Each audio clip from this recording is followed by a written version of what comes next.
All right, so this is our photographer, Zach, and Zach is a complete beginner golfer. In fact, when he first started with us just a couple of months ago, he had not even picked up a golf club before. But lately, we've been finding Zach tooling around a little bit in the office simulator, and needless to say, we think he's caught the bug. So today, we're going to be surprising Zach with a lesson from top 100 instructor, Kevin Sprecher. Zach has no idea this is happening today. And in fact, let's flash back just a little earlier to show you how it all began. All right, Zach is inside editing a video. Let's go surprise him, come on. Dude, what's up? We're taking you for a golf lesson. Right now? Right now, right now. Come on. Well, where? You can't be late, come on. Just, come on. Wait, but what about clubs? I don't have any clubs. Grab anything over there. Something you've been playing with in the sim. Just grab a bag, we'll meet you in the parking lot. Okay. Hold on a second. Dude, we're going to Sleepy Hollow Country Club. You need to change. Sorry, man. Go grab a polo, pair of pants. Find something up there, man. We gotta look good for this place. Okay.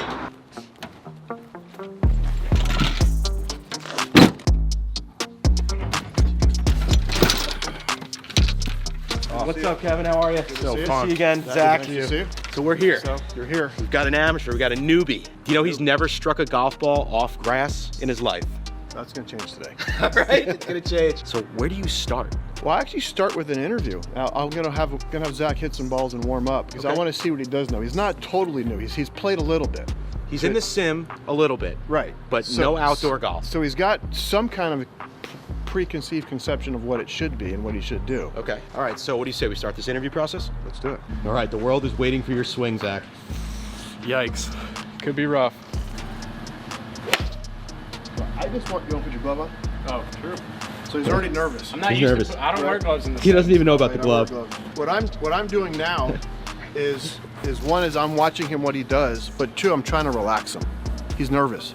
Any injuries? No injuries, but I used to be a ski racer and my left hip has always given me some issues. So if I had, could be tight for sure. But never, no surgeries? No. Nothing, okay. So what are you looking for right now, Kevin? So I'm watching the ball flight. I'm just kind of watching what he does shot to shot, what his mannerisms are. You can already tell that there's some athleticism there. Yeah. Right?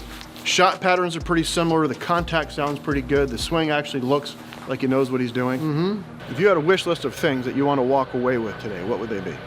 I would say just general feel I would like to get a little bit better at. I feel super stiff. I tend, when I'm in the sim, looking at my shot shapes, they go all over the place. If I could somehow maybe bring it at least over to one side, if not just over onto all over the place, like if I could just at least know if my miss is gonna be left, like that would be awesome. So the first thing I'll tell you is you're allowed to hit bad shots. And you're gonna hit them as wide, a pretty wide dispersion. We'll talk about what makes the ball do so you have an understanding. I think one of the most frustrating parts of the game, it's not that you hit bad shots, it's not knowing why and how to fix it. So I'm gonna try to get you to understand the why today. He just wants to hit driver better and be more consistent. Yeah. Sounds like every one of us, right? One of us. Something we definitely have in common with true beginners. Right. So the measurements that we're gonna take are gonna help build a blueprint to how you're designed to move. Right? We're all predisposed to move a certain way. So I wanna figure out what it is. These are measurements that are from bioswing dynamics that Mike Adams and E.A. Tisler developed. And I find them really helpful in my teaching. Why do you wear a glove on your right hand? I don't know. I thought it was lower hand. It's supposed to be lower hand or upper hand? Usually your left hand gets the glove. All right. Okay? So I'll go through the left one on then. do you have the left one? Yeah. Not that it matters. It's up to you, really. Hey, but I want to look official. As official as possible. typically the right hand doesn't get the glove. It shows you how new he is to the game. It's great. All right, so hands together. Right hand slightly lower than left. Take your setup. And all I want you to do, watch me, is you're just going to bend your arms, let your hand swing to the right. Good, do it again. Don't move your shoulders, just bend your elbows. There. So what I'm looking at is how your elbow bends relative to the side of your body and where your arm goes. This is going to help me determine your grip. Some people go back like this. You call that on top. Some people go back like this. It's under. You're kind of in the middle. It's called side. Okay. So it's just to help determine your right hand grip position. And then we'll fine tune it with your left hand. So this is called the target view. And look, at first glance, you're like, pretty good. Yeah, to me, I just look so stiff. You look a little rigid. But as far as the way the club circles your body, it looks pretty good. Now, if we look at the front view, so the first thing that I want you to walk away from today is how do you set up? One thing you can do like a tour player, anybody see on the wall as you watch TV, is you can set up like a tour player. It doesn't take any athletic ability to do that. So we're gonna go through the components of what I think a good setup is for you. And I like to see the club shaft, if I drew a line through the shaft, I like to see that point through your belt line or somewhere close to it. Okay. So we need to get your hands down there. One of the reasons why you look so stiff is because you're just up so tall. And we'll get your posture a little bit better. You look at Tiger's posture here. I love that picture of Ernie Els. Look how the end of the club points. Look where it points to. Yeah. It's kind of right in his midsection. He's got good angles through his hips and his upper legs. So we're gonna get into a proper structure, and then we're gonna work on your grip, because your grip controls your club face. So here you can see your right hand's way underneath the club, and your left hand's actually in a pretty neutral spot for you. For your grip, I actually want to see your right hand match your left. It's hard to make good golf swings from this setup here. You might do it occasionally, like, oh, there it is. Like, well, it was 1 out of 15. We'll talk about your swing in a little bit. There's a lot of good stuff, and there's good movement. So I don't want to directly influence that by saying anything, because I want to see how you change when I adjust your setup, because I think your setup, your stance width, your grip, and your posture are affecting what you're doing with your swing. Show me how you do it right now. Yeah, so It's kind of like, right. I'm a huge fan of that grip for beginners. okay. I think putting all 10 fingers on, one is you've done it in other sports, lacrosse, tennis, baseball. There's not a sport that we know of that you interlock. I'm not opposed to it, but I won't teach it to people. I like this grip, or sometimes an overlap if you have big hands. I have big hands, so I overlap. But when you put your hands on, I'm going to encourage you not to do it in front of your body. I find when the club's in front, your palms tend to face like this. Okay, so your left hand was here and your right hand went under. I want you to hold the club up here in your right hand, and I want you to get the leading edge straight up and down. Now from there, put your left hand on. Like I said, your left hand grip was good. When you put it in your left hand, try not to hold it in your palms. Get it a little bit more down in your fingers. Then I want you to just slide your right hand down, and your left thumb's gonna fit right inside the lifeline of your right hand. So now that to me is more of a synchronized or neutral grip for you. Okay, so that's part of it, is the position of your hands. How much pressure you have in your hands is important. You can get too light or you can get too tight. Too tight, everything locks down. We don't want that. Tension kills the golf swing. Too light, you lose control too. I find a lot of players don't have the same pressure in both hands. Most people will hold it tight in the left and then kind of light in the right. I'm not sure why. Some people are taught, hold it tight, take it back with your left. I don't know what your conception is, but I want you to hold the club out here in front of you like this, in both hands, and feel the weight of the club bit in your hands. Okay? Now take your left hand off and feel the weight of the club bit. So that's your right hand pressure. Now do just the left hand only. Feel that? Now put them together. So if we use a scale from 1 to 10, I'm looking for somewhere between a 4 and a 6. Everyone feels things differently. Someone says, hold it like a bird. I'm like, oh, I've never held a bird before. I don't know what it feels like. So I want this club weighs a pound. When you swing it, it gets heavy. You gotta have some pressure. The trick is to not let your arms get tight. If I come in here, I should be able to move the club around with it with ease. I should be able to bend your arms, but not pull it out. That's the kind of pressure that I want. And it's the same in both hands. Okay. So look at your posture. You can look at it in the mirror, in the TV, or in the mirror to your right. See how rounded you are here? Instead of, Yeah, so let me have your club. I want you to put your hands on your hips for me. And so you have your waist is up here. You're bending from your waist. It's kind of grandpa setup, sitting in a computer chair all day long. that's what I do. I want you to push your hip girdle back, like that. Look how your back stays flatter. Right, now take some pressure out of your knees. Now take a look at that posture, right? So this stayed flatter through here. A little bit of flex in your knees, your balance on your feet, good toe to heel and right to left. So that's your posture. So you'll put your hands on first, okay? And you kind of get your feet hip width a little bit wider. Now you're gonna push your hip girdle back, let the club drop down, and then take the pressure out of your knees. There. Good, take a look. So that's something you need to do every day in the mirror. So look at that posture compared to, Oh yeah. all right, so which player do you want to be? Kind of like a golfer in the left one. Yeah. We all have a conception of what we should look like, what we want to do, because we watch golf all the time. Oh, I should look like that guy. I should look like Tiger. I should look like Luke Donald. Where, yeah, at setup, I want you to look like Luke Donald. Look at that setup. That's something okay to copy. So that's one of your homework is you got to get in. You're allowed to get in front of a mirror. Golfers are vain, but you got to. But the way I want you to do it is I don't want you to watch yourself get into it. I want you to get into the posture and then look at what it feels like, because feels are going to go away. Things are going to change, and that's why golfers overdo things or underdo things, because it feels new. Then all of a sudden it doesn't feel right anymore. It doesn't feel different. Well, then you do it some more, and then you've overdone it. So this is kind of, now we're in a little bit of a supervised practice mode here. He's got new things to think. There's a lot going on in his brain. Some new feels. Yeah, there you go. Take a look. That looks really good. Being in this position will let you swing properly. Okay. Doesn't guarantee it, but it'll let you do it. Where you were doing the best that you could, which you're doing a pretty good job. So to me, a little inside note to me is, okay, here's a guy that's way out of position, that's hitting some pretty decent looking shots. This is one of the things I love about instruction is, with these changes, what's going to happen? I don't know.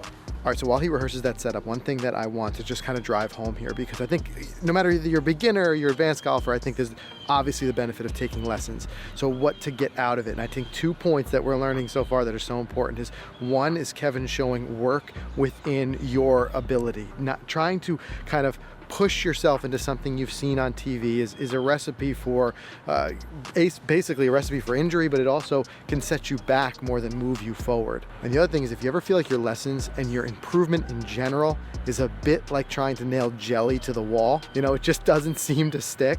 I think part of that is realizing and working with your coach and asking, okay, so it feels right here in the lesson, what can I do to keep that going? Because so many of us kind of revert back because we're so comfortable with, we've been doing something for so long. Luckily in Zach's case, he hasn't been playing long, so these habits aren't as ingrained. But keeping an eye on what Kevin is doing with these ways to show that how you can rehearse at home.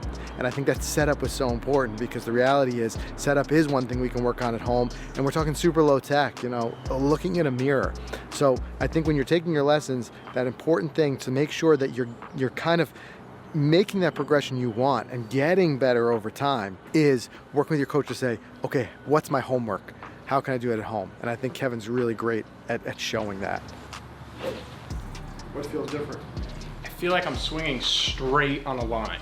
Okay. Before, I felt like I was sometimes coming up like this and coming in, or like swinging diagonally. Yeah. I don't know, just the 3 swings that I took, I could see visually that it was just coming straight across instead of going in different directions. And my balance is just totally different. Okay. So do another one, but this time I want you to hold your finish so I can make a little correction.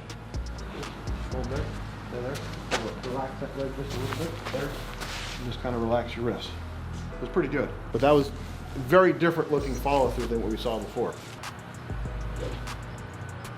Right where you are is perfect. Now I do want to let your wrist set just a little bit more. I think you got a little too much pressure. So I'm going to put you where I want you so you know what it feels like, and then I'm going to have you do it. So you're normally like this. Okay.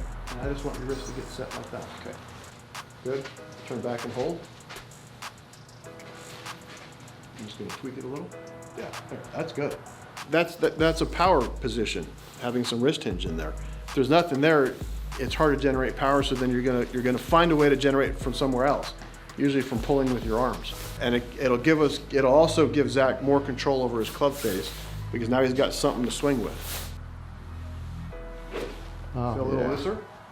Look different. It looked so much more fluid. oh, yeah. I saw it in a second. You saw it right away. Yeah. I almost like heard it. Yeah, there's more speed. Yeah, it felt just like that was how it was supposed to be. Before it felt like kind of fish out of water, but now it's starting to swim a little bit. As an athlete, you know what feels right. You might not know how to get there, but you know what feels right. And that's the aha moments, like we just had there. You're like, you knew that was right, and you swung through like, that's right. You might not know how to get there, and that's my job to show you how to get there. But once you know it's there, then it's, oh yeah, that's what it should be. When a golfer hits a ball, they react to what the ball does every single time. Oh, that felt solid, or that felt good, or curve, or whatever. I don't know where it's going to go, and I don't want you to worry about it right now. I just want to see if you can actually make contact with this new feel, and we'll see what happens. Good. I mean, how'd your wrist feel? That might have been the best golf shot I've ever hit, and it was into a net, but it just felt pure. It felt so good. Yeah. Well, don't hit anymore. I'm batting 1,000. Okay. All right, see you guys. We're going home. It's all downhill from there. We're going home. So for the inside stuff, I'm assessing two things. One is how well is he digesting what we've talked about to make sure he does it, and then I'm really trying to see how much are his hips a factor. There we go. That just Sounded good. You get the idea with the wrist? Because I want to touch base about your hips, because it's adding an element of inconsistency to it, that sway.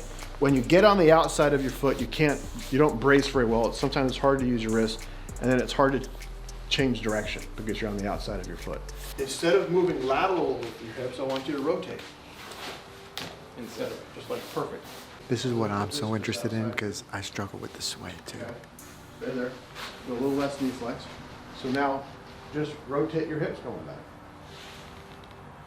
Good. Instead of, I feel like I'm still going. Yeah, I want you to do it a little bit less and stay on the inside of your right foot a little bit more. Good, go do it again. Add some flex to your right knee. There. Okay, I'll let this rotate back. There, like that's a turn, isn't it? So you're turning onto your right foot. That's what I want you to feel. Okay. Okay, so let me see you do it on your own now. Yeah, there. And look at this position at the top. Who wouldn't want to be in that backswing position? Watch the difference. So there's your backswing before. And there's your backswing now. Oh yeah, the golf.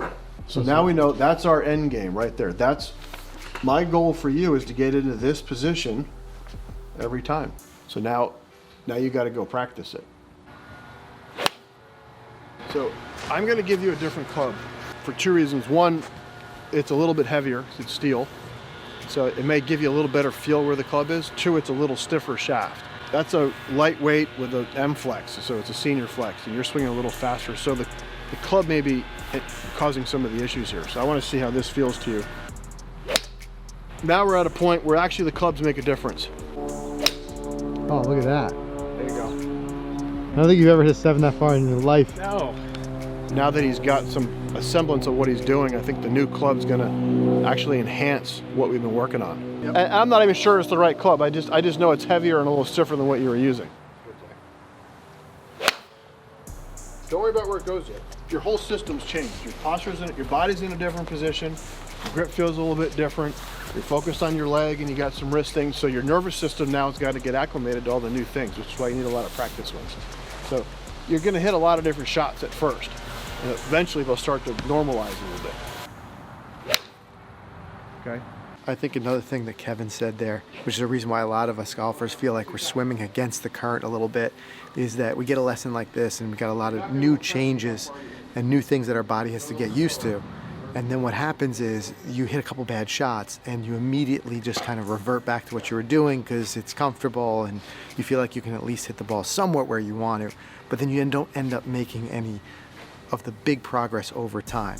So it's like Kevin's saying, it's really just putting that work in, the time in, and just getting used to and very comfortable with the new positions, which are the correct positions, but they're unfamiliar. So all of this stuff you can practice at home, right? You don't need a net, you don't need a ball, you just need a mirror. I'd rather see you do 5 minutes a day of practice, 7 days a week, than 1 day for an hour. If we can just do the constant repetition, and believe it or not, thinking about it helps. Just in your mind, when you're sitting around, you daydream for a second, just kind of go through the stuff that we went in here in your mind, and it'll help you learn it faster. I'm gonna be thinking about this non-stop. And then after a couple of weeks, we'll follow up again and see where you are.